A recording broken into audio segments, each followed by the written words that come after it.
Nolan Stoltz here, the composer of the Route 66 suite, and I thought I'd give you some insight into some of the ways I'm getting inspiration for the Neon Dreams movement.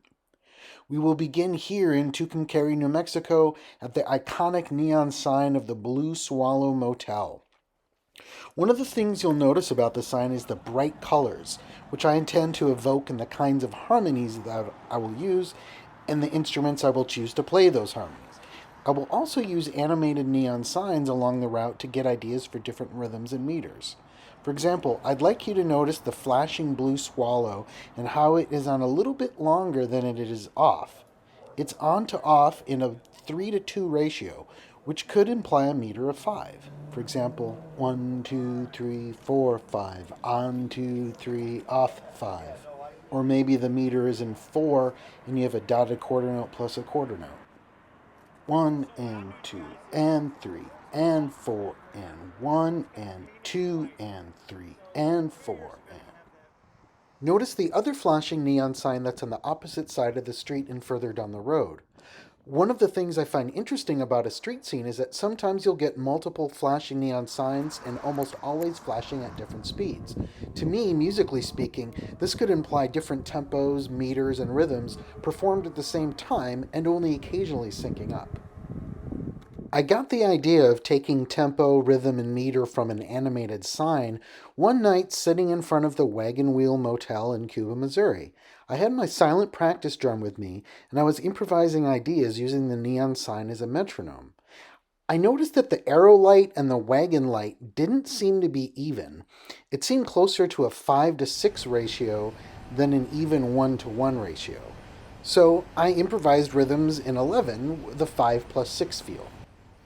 1, 2, 3, 4, 5, 1, 2, 3, 4, 5, 6, 1, 2, 3, 4, 5, 1, 2, 3, 4, 5, 6. Here's a beautiful sign in downtown Los Angeles.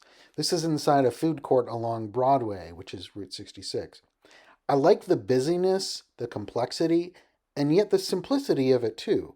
And that is something that I will put into this movement. Lots of simple musical gestures combined to create something sound busy and complex. Notice the simple animations of the 2 pairs of legs, the flames on the fingers, the tipping bottle, and the word drinks to the left of it. Not much going on animation-wise, yet there is so much to look at. The animated sign at the doghouse in Albuquerque, New Mexico, has the wagging tail in a pattern that reminds me of Alberti bass. Boo-dee-doo-dee-doo-dee-doo-dee. And they go, that's in counterpoint to the sausages going into the dog's mouth. I love it. This next one is one of my favorite animated signs. The store, the original Whistle Stop, has been here for 70 years. It's on Route 66 in Pasadena, right where the original 66 came in from the north and then turned west on the Colorado Boulevard. The Circle Cinema in Tulsa, Oklahoma dates back to 1928 and is on the original alignment of Route 66. I love that they put my name and Route 66 Suite on the marquee. Their animated sign slowly spells out the word circle and then flashes it, but not all at once, but rather like a quick downwards glissando. Helium. So that's something I could work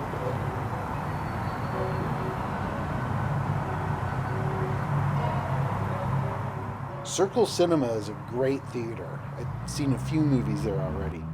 They even have the original organ from when they'd accompany silent films. I saw The Room there. And to see that movie in a theater with an interactive audience is an experience like none other. Spoon! Before the movie, I was able to meet Greg Sestero, the actor that plays Mark in the movie, and who was portrayed by Dave Franco in The Disaster Artist. What a great time. This theater, also from the same era, the late 1920s, is on the west side of Los Angeles in the Sawtelle neighborhood. It too has a beautiful neon sign. One afternoon, I saw the movie Only the Animals, an excellent film, by the way. There's not too much to the animation, but the sign does look amazing in person. Neon signs in old theaters sort of go hand in hand, so these ideas will probably influence not only the Neon Dreams movement, but also the final movement of the suite, which I plan to title The Show Will Go On. This here is the Highland Theater, and it's on the east side of Albuquerque. Now, some of the signs you find on Route 66 are actually technically not neon and they're LED, But I think if it's in the vein, in the aesthetic, and in the spirit of a traditional neon sign, it still plays a part into the inspiration for the music. This here is a Ford dealership in Bristow, Oklahoma, and dates back to the 20s, I believe.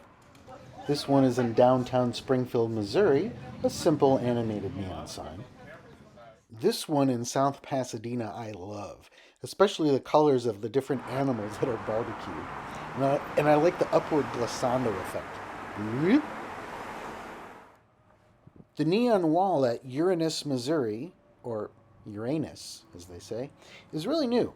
It was installed while I was out of state, so I stopped by during the day, but I'll definitely have to come back at night to see it sometime.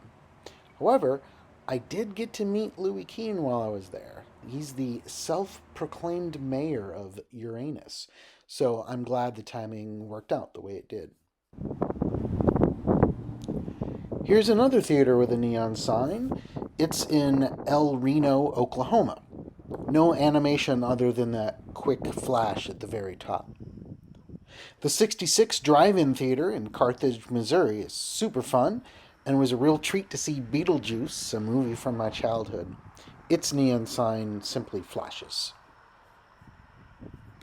Here's Tally's Cafe in Tulsa. Watch how the animated neon slowly descends, like going down a scale. I've eaten here a couple times so far, once with violinist James Ruggles, and then with author Ron Clements. Also in Tulsa is this sign, and for me, it may imply triple meter. 1, 2, 3, 1, 2, 3, 1, 2, 3, and so on. Or make it a triplet. 1, 2, 3, 4, triplet, triplet. Or put it in groups of 5, like so. 1, 2, 3, 1, 2, 3, 1, 2, 3, 1, 2, 3, 1, 2, 3, and so on. The arrow is super common on neon signs, and sometimes they just simply flash on and off, like this one in Williams, Arizona. Quite often they'll flash at a fairly slow rate, which I find to be quite calming. So I'll find ways to represent that in the music, like perhaps a gentle chord plays and then rests, plays and this rests. Same pattern here at the Glenstone Court in Springfield, Missouri. Or like this one, also in Springfield, Missouri. Just alternates between the arrow and the address. Perhaps I'll do 2 sets of instruments alternating at that rate.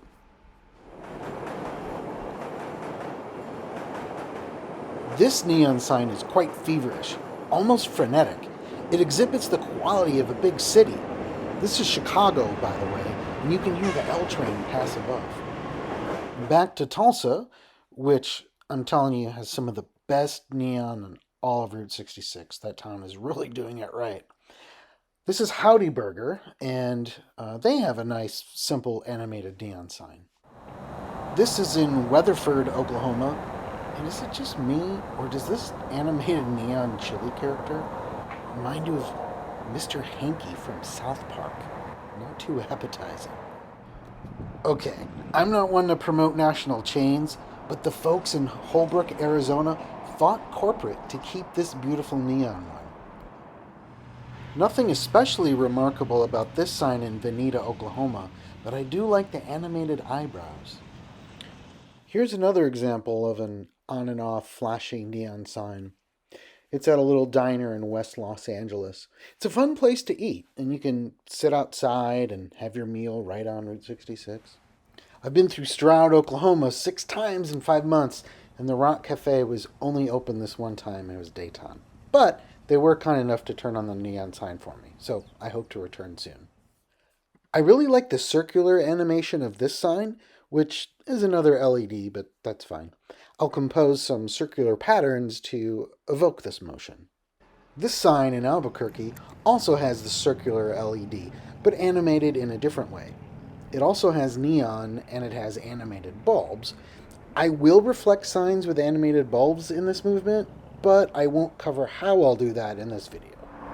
Here's an example of animated bulbs with static neon and animated neon, the word ice flashing. This is one of my favorite animated signs. I just love the galloping horses pulling the covered wagon. The flashing bulbs of the motel sign is also nice. This one is in Flagstaff, Arizona. I've stayed at the El Rancho Hotel in Gallup, New Mexico a couple times now. Super cool, historic place. And I'll compose a movement in the suite related to lodging along Route 66, but I'll save that for another video. There's also a motel portion of this hotel, so they have the neon sign that changes the M and the H. The last one I'll share is enormous, but it's actually not a neon sign, but from a distance it appears to be.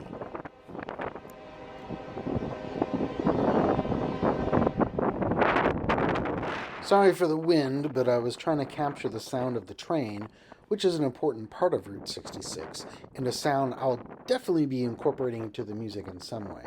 But I'll save that topic for another video.